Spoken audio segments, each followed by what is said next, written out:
పాతపట్నం నియోజకవర్గం కోరాసవాడ చేనేత సంఘంలో అవినీతి. ఆ సంస్థ మాజీ సభ్యుడు మంచు కృష్ణారావు ఆరోపణ. శ్రీకాకుళం జిల్లా, ఆంధ్రప్రదేశ్ రాష్ట్రం పాతపట్నం నియోజకవర్గం కోరాసవాడ చేనేత సంఘంలో అవినీతి జరుగుతోంది అని ఆ సంస్థ మాజీ సభ్యుడు మంచు కృష్ణారావు ఆరోపణ చేశారు. స్థానిక ఎన్జిఓ హోమ్ హాల్లో మీడియా మిత్రులతో మాట్లాడారు. నేను పరిపూర్ణంగా విశ్వసిస్తున్నాను. నేను రాజకీయాలకు వచ్చి సుమారుగా 45 సంవత్సరాలు అయింది. దేవాంగ కులస్తుల్లో పుట్టి ఈవేళ కోస్తాలో చాలా పదవులు భగవంతుడి దయ వల్ల నాకు పొందాను.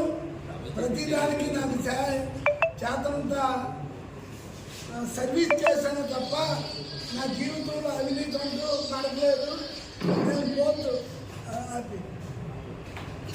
నేను స్థానిక సంస్థల్లో కూడా పనిచేసిన ఒక్క వ్యవస్థ కాదు. 1980లో సెంట్రల్ బ్యాంక్ డైరెక్టర్ అయ్యాను. ఆ తర్వాత 89లో ఆప్కో డైరెక్టర్గా మన చంద్రయ్య మీద గెలిచాను. ఆ తర్వాత మహానుభావుడు, నా మిత్రుడు, చాలా దరిద్రమైన పరిస్థితి నాది. నాకు అత్యంత ఆప్తుడు ఎర్రనాయుడు గారు నాకు all India advisory board member ఇచ్చారు. ఉమ్మడి ఆంధ్రప్రదేశ్కి, ఒక్క సెపరేట్ ఆంధ్ర కాదు. తర్వాత స్థానిక సంస్థల్లోకి వచ్చి నా విలేజ్కి నేను ఎంపీటీసీ అయ్యాను. మండల ప్రజా పరిషత్ ఉపాధ్యక్షుడు అయ్యాను. Due to reservation of SC I am unable to elect as MPP. Then I elected as vice MPP. ఇవన్నీ చేశాను. కానీ అవినీతి మార్గం అనేది నా జీవితంలో లేదు. కానీ ఇక్కడ కొరసవాడలో 2 సంఘాలు గతంలో ఉండేవి. అప్పుడు 2 సంఘాలు ఉన్నప్పుడు ఎన్టీ రామారావు గారు సీఎంగా ఉన్నప్పుడు 1985లో చేనేత సంఘాలు బైబిల్ ప్రోగ్రాం పెట్టారు. అంటే పెద్ద సంఘాలు చిన్న సంఘం కలిపినది. అయితే యాక్చువల్గా లాభాలతోని సొంత భవనంతోని ఉన్నది కొరసవాడ చేనేత సహకార సంఘం. కానీ అప్పులతోని బోగస్ మంబాలతో అధికంగా ఉన్నది శ్రీ ఉమాశంకర చేనేత సహకార సంఘం కొరసవాడ. అయితే నేను అలిగేషన్ కూడా ప్రూవ్ చేస్తున్నాను.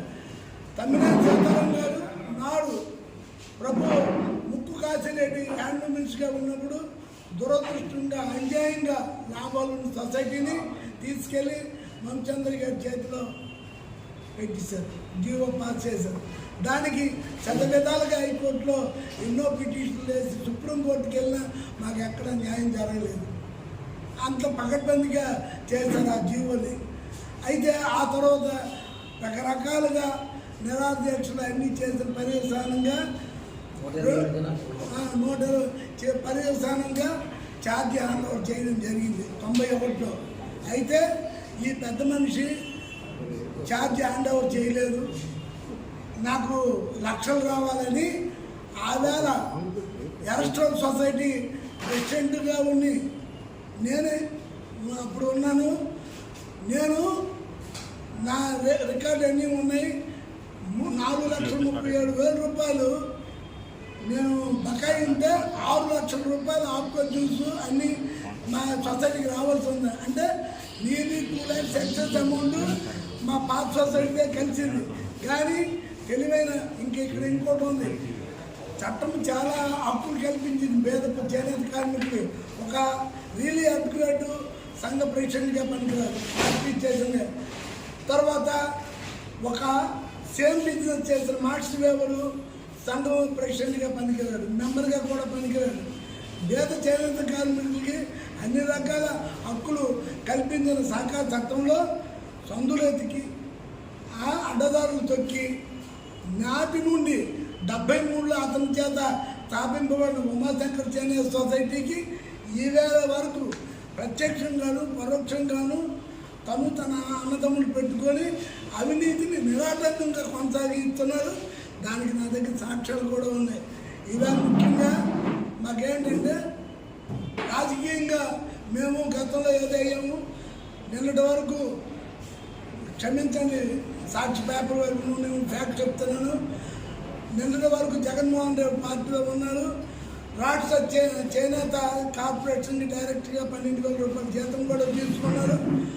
ప్రభుత్వం ఇవాళ రావడం, మా మామిడి గోవిందరావు గారు ఎమ్మెల్యే కావడం మేము అదృష్టంగా భావించి సుదీర్ఘమైన మా పోరాటానికి అంతిమ తీర్పు వచ్చినట్టుగా మేము ఆనందిస్తున్నాం. ఈవేళ ఆయన వల్ల మా సైడ్ ఉన్న 67 మంది పక్కా మగ్గాలు ఉన్న వాళ్ళకి అడ్మిట్ చేయడం జరిగింది. దీనివల్ల నిత్యము నష్టాలతో చూపించి నష్టాల ఊపిలో ఉన్న సొసైటీకి ఏదో నష్టం జరిగిపోతుంది హైకోర్టుకి వెళ్ళారు. దీని జ్యూరిడిక్షన్ హైకోర్టు తప్ప మెజిస్ట్రేట్ జిల్లా కోర్టు కాదు. అయితే అక్కడికి వెళ్ళి ఏదో ఆయన ఏదో చెప్పాడు, ఇంటి మాటలు తెచ్చారు. మేము we are ready to face the problems. అది కోర్టు కావాలి, మనం జోక్యం చేసుకోకూడదు.